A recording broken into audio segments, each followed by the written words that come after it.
Hello नमस्कार student, welcome to innovation study channel. आप सभी का यहाँ पे स्वागत करते हैं। आज अपन शुरू करने जा रहे हैं एक्सरसाइज 1.2।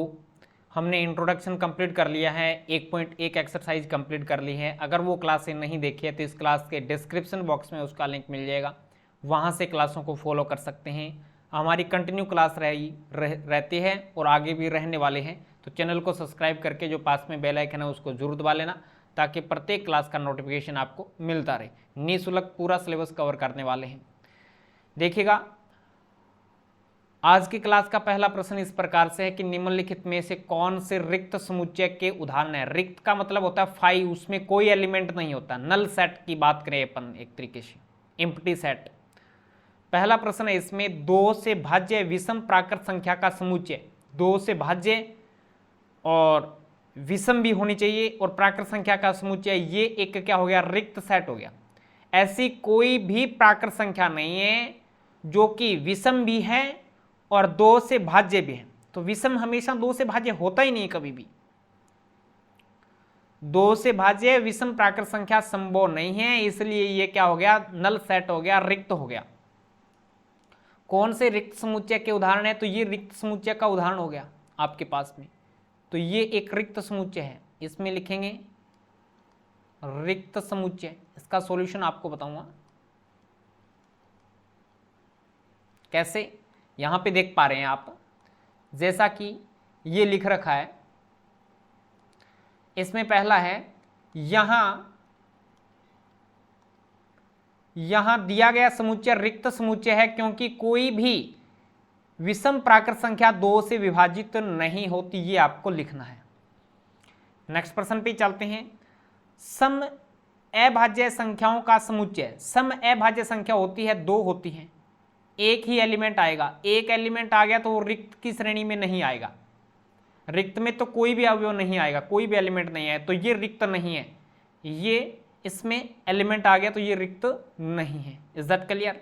तो ये रिक्त नहीं है। तीसरा x एक प्राकृत संख्या, एक नेचुरल नंबर है जो कि 5 से ग्रेटर देन है। 5 से ग्रेटर देन, 5 से लेस देन का निशान दे रखा है। और साथ ही x इज ग्रेटर देन 7, यानी 7 से बड़ी है।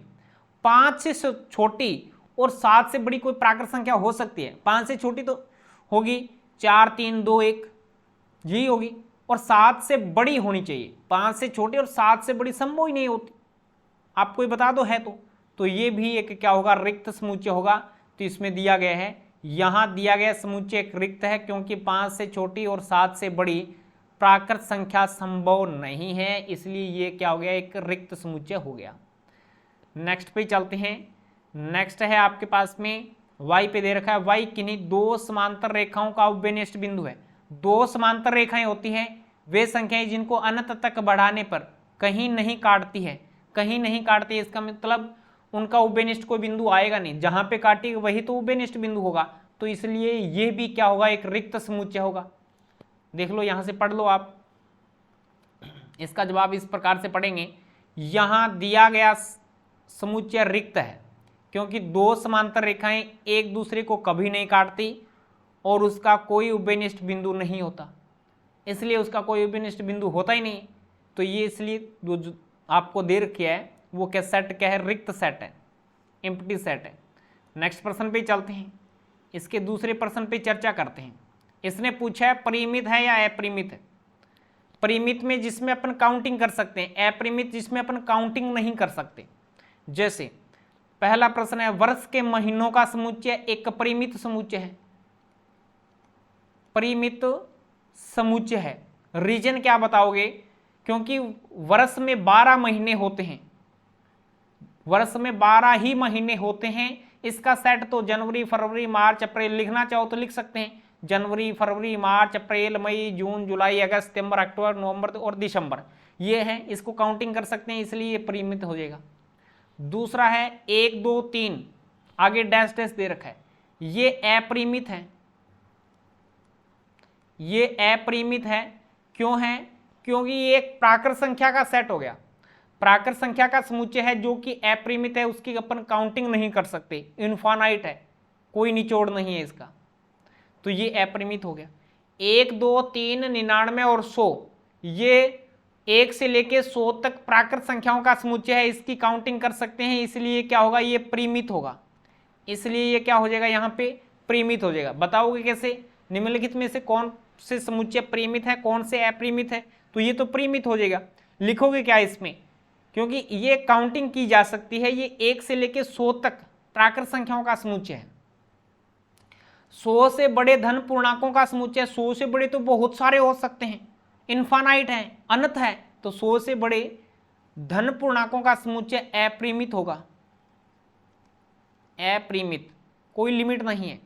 नेक्स्ट पे चलते हैं, 99 से छोटे अभाज्य संख्याओं का समुच्चय।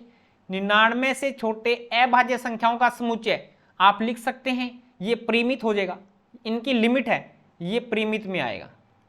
जैसे 2, 3, 5, 7, 11, 13, 17, 19, 23, 29, ये सारे के सारे अभाज्य संख्या हैं, वो किस में आएगी, परिमित में आएंगे, तो ये परिमित हो जाएगा। इज दैट क्लियर, ये आपके समझ में आ गया, आई होप।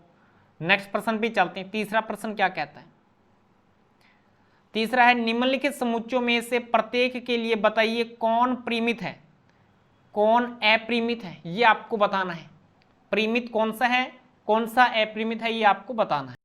तो इसमें पहला दे रखा है आपको कि एक्स एक्स के समानांतर खींची जाने वाली रेखाओं का समुच्चय, एक्स एक्स तो ये होता है, ये आपका एक्स एक्स है, इसके समांतर तो बहुत सारी इनफाइनाइट खींची जा सकती है, कोई लिमिट नहीं, कोई इसकी काउंटिंग नहीं की जा सकती, इसलिए ये किस में आएगा, अपरिमित में आएगा। तो पहला हो जाएगा आपके पास में अपरिमित। रीजन क्या बताओ, क्योंकि एक्स एक्स के समांतर अनंत रेखाएं खींची जा सकती है, एक्स एक्स के समांतर अनंत रेखाएं खींची जा सकती हैं। अंग्रेजी वर्णमाला के अक्षरों का समुच्चय एक परिमित हो जाएगा, क्योंकि इसमें 26 ही होते हैं, 26 ही अक्षर आते हैं, तो ये परिमित हो जाएगा। कैसे, A B C D E F G H I J और लास्ट में रहेगा Z, तो ये परिमित हो गया। उन संख्याओं का समुच्चय जो 5 के गुणज हैं, ये अपरिमित होगा। अपरिमित कैसे होगा, क्योंकि इसका जो समुच्चय है वो इस प्रकार से रहेगा, 5, 10, 15 और 20, 25 डैश डैश चलता जाएगा, कोई लिमिट नहीं, बहुत सारे इनफाइनाइट हैं इसके 5 के गुणज, तो ये अपरिमित हो जाएगा। पृथ्वी पे रहने वाले जानवरों का समुच्चय परिमित है। कैसे है परिमित, बताओ। पृथ्वी पे रहने वाले जानवरों की संख्या काउंटिंग की जा सकती है, काउंटिंग की जा सकती है, इसलिए समुच्चय क्या होगा, परिमित होगा। मूल बिंदु से होकर जाने वाले वर्तों का समुच्चय इनफाइनाइट, मूल बिंदु तो ये होता है जहां पे दोनों एक्स एक्स काटते हैं, ये मूल बिंदु है, तो इससे जाने वाले वर्त तो बहुत सारे हो जाएंगे, बहुत सारे हो जाएंगे, कोई काउंटिंग नहीं की जा सकती, इसलिए क्या होगा, अपरिमित होगा। यानी मूल बिंदु से गुजरने वाले, लिखोगे क्या, मूल बिंदु से गुजरने वाले वर्तों की संख्या अनंत होगी, इसलिए ये क्या होगा, अपरिमित समुच्चय हो जाएगा। इसके बाद में चलते हैं नेक्स्ट प्रश्न पे। चौथे प्रश्न में आपको दे रखा है, निम्नलिखित में बताइए ए बराबर बी है अथवा नहीं है। अब मैंने बताया था एलिमेंट चेंज करने से, आगे पीछे करने से इस सेट चेंज नहीं होता। तो ए बी सी डी दे रखा है, पहले में दे रखा है आपको ए बी सी डी, इसमें दे रखा है डी सी बी ए, तो ये पहला बराबर है, पहला बराबर है, तो यहां लिखेंगे, यहां ए बराबर बी है, ए बराबर बी है पहले में। दूसरा है 4, 8, 12, 16, 4, 8, 12, 16, और ये है 8, 4, 12 नहीं है, और इसमें 18 नहीं है, तो ये बराबर नहीं है, ये बराबर नहीं है। इसका रीजन किस प्रकार से दो, आपका ये हो जाएगा, यहां ए नॉट इक्वल बी, ए बराबर नहीं है बी के, रीजन क्या दोगे, रीजन ये दे दोगे इसका, यहां पे लिख दूं मैं, यहां पे इसका सॉल्यूशन करवा दूं, जैसे कि चौथे का दूसरा है ए नॉट इक्वल बी है, क्यों है, क्योंकि इसमें 12 बिलोंग कर रहा है ए में, बट 12 नॉट बिलोंग कर रहा है बी में, 18 बिलोंग कर रहा है बी में, बट 18 नॉट बिलोंग कर रहा है ए में। यही तो बात है, सारे एलिमेंट बराबर होने चाहिए, एलिमेंट सारे के सारे बराबर होने चाहिए, यही तो रीजन है ना। Is that clear? समझ में आया? इसके बाद में देखते हैं तीसरा प्रश्न। तीसरा क्या है चौथे का? 2, 4, 6, 8, 10 एक समधन पूर्णांक है, सही है, और x से लेस देन है, x से 10 से लेस देन है, x का मान है वो 10 से लेस देन है और बराबर भी है, तो ये बात तो बराबर हो गई। यहां से तो अपन कह सकते हैं ये दोनों बराबर हैं, यहां a बराबर b, यहां a बराबर b है, तो 2, 4, 6, 8, 10 2, 4, 6, 8, 10 हो गया। Is that clear? ये बराबर हो जाएंगे। चौथा देखो, x संख्या 10 का एक गुणज है, 10 का एक गुणज है, 10 हो गया, 20, 30, 40, 50 इस प्रकार से, और ये क्या है 15 हो गया, 15 10 का गुणज नहीं है, 15 है, 25 है, ये 10 के गुणज नहीं है, तो लिखेंगे यहां a नॉट इक्वल है b, यहां पे a नॉट इक्वल है b, और वही बात लिख देंगे, क्या लिखेंगे 15 बिलोंग कर रहा है b में, बट 15 नॉट बिलोंग कर रहा है ए में। 10 के गुणज तो ये हो जाएंगे ना, इसके 10 के गुणज लिखेंगे, जैसे 10 है, 20 है, 30 है, 40 है, इस प्रकार से चलेगा। और इसी प्रकार से लिख सकते हैं 25 बिलोंग कर रहा है बी में, बट 25 नॉट बिलोंग कर रहा है, 25 नॉट बिलोंग कर रहा है किस में रे, ए में। ये इसका रीजन बता दोगे। Is that clear? अब अपन चलते हैं 5वें प्रश्न पे।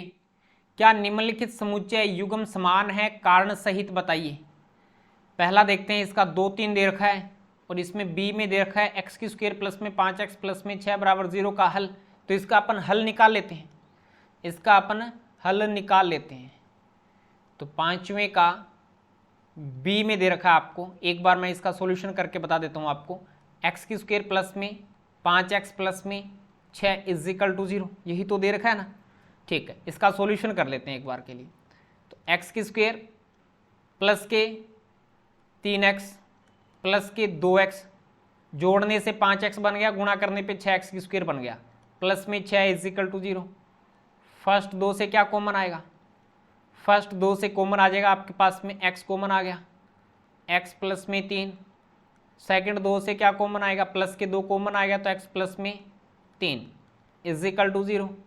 तो यहाँ पे x प्लस में 3, x प्लस में 2 इजिकल टू क्या होगा, 0 होगा। तो एक बार इसको 0 के बराबर, एक बार इसको 0 के बराबर लिखेंगे, तो x इजिकल टू माइनस के 3 हो गया और x इजिकल टू माइनस के 2 हो गया। तो अतः जो b सेट होगा वो आपका हो जाएगा माइनस के 2 और माइनस के 3। बट आपको a क्या दे रखा है, 2,3 दे रखा है। a क्या दे रखा था आपको, 2,3 दे रखा है, इसलिए a नॉट इक्वल है b, a नॉट इक्वल है b, ये आपका पहला हो जाएगा 5वें का। दूसरे पे चर्चा कर लेते हैं 5वें की, ये समझ में आया ना। नेक्स्ट क्या है, फॉलो शब्द का एक अक्षर है, एक आपको सेट करना है, तो इसका सेट क्या बनेगा, FOLW, और इसका क्या है WOLF। बात तो एक ही है, बात तो एक ही है, आगे पीछे लिख दिया, W इसमें, W इसमें, O इसमें, O इसमें, L इसमें, L इसमें, F इन। तो यहां पे क्या हो जाएगा, सेकंड में A बराबर B होगा, सेकंड में क्या होगा, A बराबर B हो जाएगा। Is that clear? सभी विद्यार्थियों के समझ में आया क्या? नेक्स्ट छठे पे चलते हैं। नीचे दिए हुए समुच्चयों में A से समान समुच्चयों का चयन कीजिए, में से समान समुच्चयों का चयन करना है। जैसे 2, 8, 2, 4, 8, 12, 2, 4, 8, 12, इसमें कौन सा समान है भी बताओ, इसके समान तो कोई नहीं है। समान समुच्चय आपको चुनना है, तो इस A में कोई समान नहीं है। B में देखो 2, 1, 2, 3, 4, 3, 1, 4, 2, तो यहां पे क्या हो जाएगा, B बराबर होगा D, इसमें एलिमेंट बराबर है तो एक तो बी और डी बराबर हो जाएगा। दूसरा कौन सा है, ई में देख लो -1 1 है और जी में 1 और -1 है, तो यहाँ पे ई और जी बराबर हो जाएगा, ई और जी बराबर हो जाएगा। बी और डी बराबर हो गया, ई और जी बराबर हो गया। इसमें 0 ए है और जी इसमें 0 1 है, बाकी कोई एलिमेंट बराबर नहीं है। तो इन 2 सेट 4 सेट ऐसे हैं जो आपस में बराबर हैं, 2 के पेयर में, बी और डी बराबर हैं, ई और जी बराबर हैं। Is that clear? तो ये हमने एक्सरसाइज 1.2 कंप्लीट कर ली है। क्लास कैसी लगी कमेंट करके जरूर बताएं, अच्छी लगी हो तो लाइक और शेयर जरूर करना। तो चलिएगा आज की क्लास में इतना ही, नेक्स्ट क्लास में मिलेंगे कुछ नए के साथ। जय हिंद, जय भारत।